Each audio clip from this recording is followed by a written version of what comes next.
Hey guys, today let's explore these topics: inline load, get field selection, concat, SubstringCount, and show head in a table. Okay, so why these topics? The idea is to finally create a self-service Adhoc report where we might be encountering all these functionalities. Okay, so let's start with understanding all this, and then we'll get into creating an Adhoc report. Okay, so let me start with by creating an inline table. So inline table is nothing but a manual tables, right? So where or a temporary table where I can create my own data set or own table with my own data set. So let's say I have this table name dimension. So the syntax is load as usual load statement, load star followed by inline. Okay, then a square bracket. In the next line, I'm going to give the um, name column name, right? So let me say dim. What we gave in line number 12 is the table name. This is the column name, followed by the content of this column. Okay. So let me say customer sales order ship date product. Okay, I'm just following picking the names from the above table, which is a normal. This is a normal load which we do, right? It reads from the library and from the Excel. I'm just creating a temporary inline table. The content is mostly the column names from this table. I've just picked only the dimensions from that table. Okay, so we'll finish this with a square bracket and a semicolon. Let me also create one more table for measure. Again, we'll follow the same syntax: load star inline square bracket. Now the column name. Okay, so let me say metrics. So here one is my total sales, another is quantity. Okay, ending with a square bracket and a semicolon. So let me quickly reload this.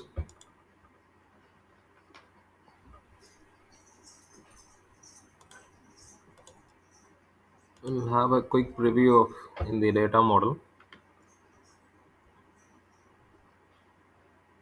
So inline loads will help us in creating a quick application, right? You don't have to connect to a data source, pull data. You can just quickly mock up your own data set and it gets create some visual or try or you want to explore something. You can just do it on the fly. So we could see the two tables are created, the column names or dimension and metrics, right? Okay. So now let's add them over here as a filter.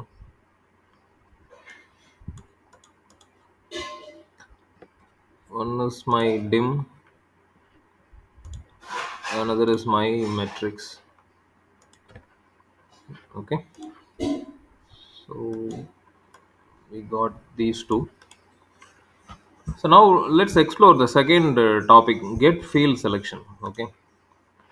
So what get field selection does is, I mean, there are many functions. We'll go over it in a separate video. So let me just quickly give a preview. So when I say get, so you could see all these functions, right? Get field selections, get object field, get current selections, get possible count, selected count, so and so, right? So what we are going to explore today is get field selection. So which is going to return me all the selections made in a particular field. Okay, let me say dim.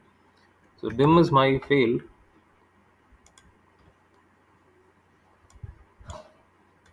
Okay, so any selections I make is going to be captured over here. Almost similar like get current selection, but this is going to capture only this field, not this. So I will see only what is selected in the dim field around, right? Dim comma customer sales order ship date, etc. Okay. uh, Let me add one more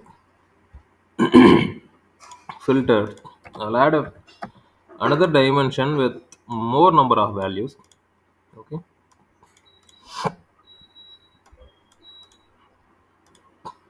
So now let me replace dim with product. Let's see how it behaves. Okay, let me select one product, two product, three product, four, five,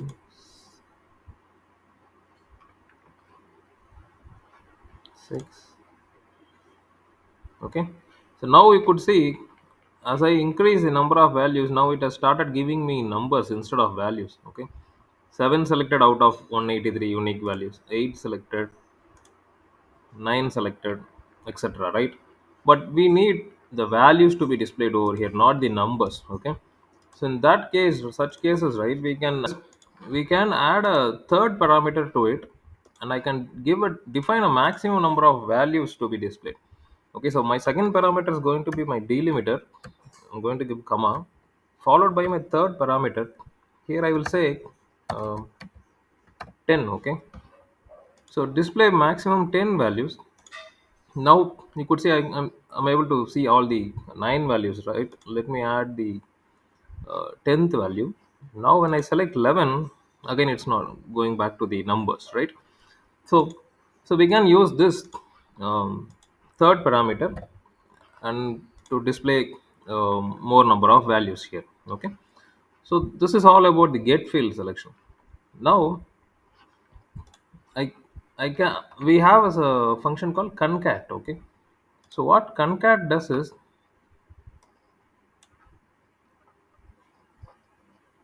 it's similar to string concatenation. Okay, so let me add one more text object.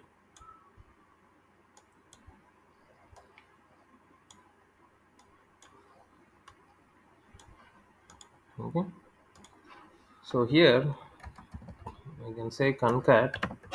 I can use distinct if I want only the distinct values to be captured. Product here also. um, I'm just defining a delimiter.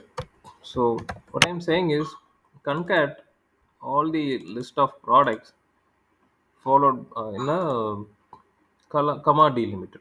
Okay, so let me clear all this. So let me select few products. Okay, so when I don't select anything, I could see all the list of products over here by default. But when I select something, I'm seeing all the three selections concatenated together as a single string in a comma delimiter string, right? So that's how concat function works. Now we will pass this input to my concat function. Okay, instead of product, I can pass this as my input.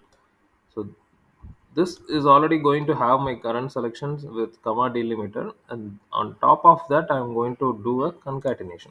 Okay, so which is going to give the same result, but only thing is when I don't select anything, this is not going to capture my entire selection. Only when I select, this concat is going to work. Okay, so now we saw concat. Now the next thing is substring count. Add a text box again.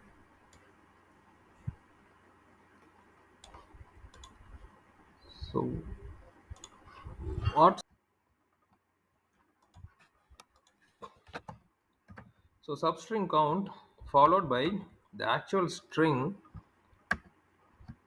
comma, the value I'm going to match, right? So I'm going to see whether this character or string is present in my original string, right? So when I apply this, so I could see it returns 3.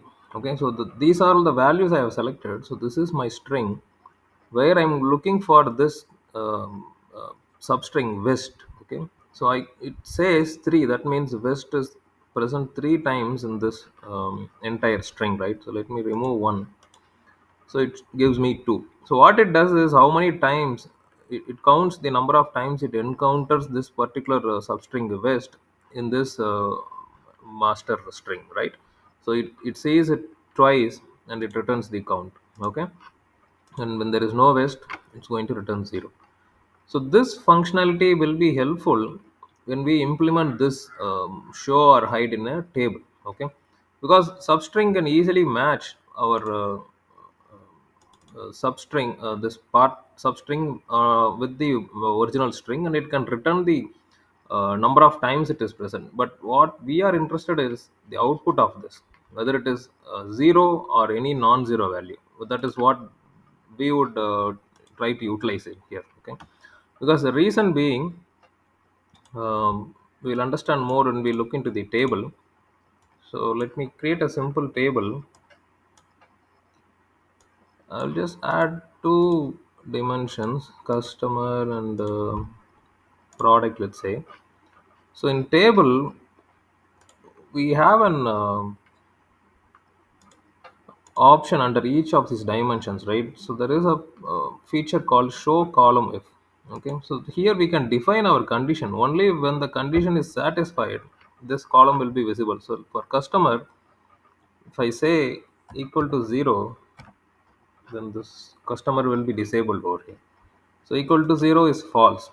So any other number other than 0 is going to validate as true, and it's going to return the column, right? So this functionality is what we will replace with our substring function, so that we can decide whether to show or hide a particular column.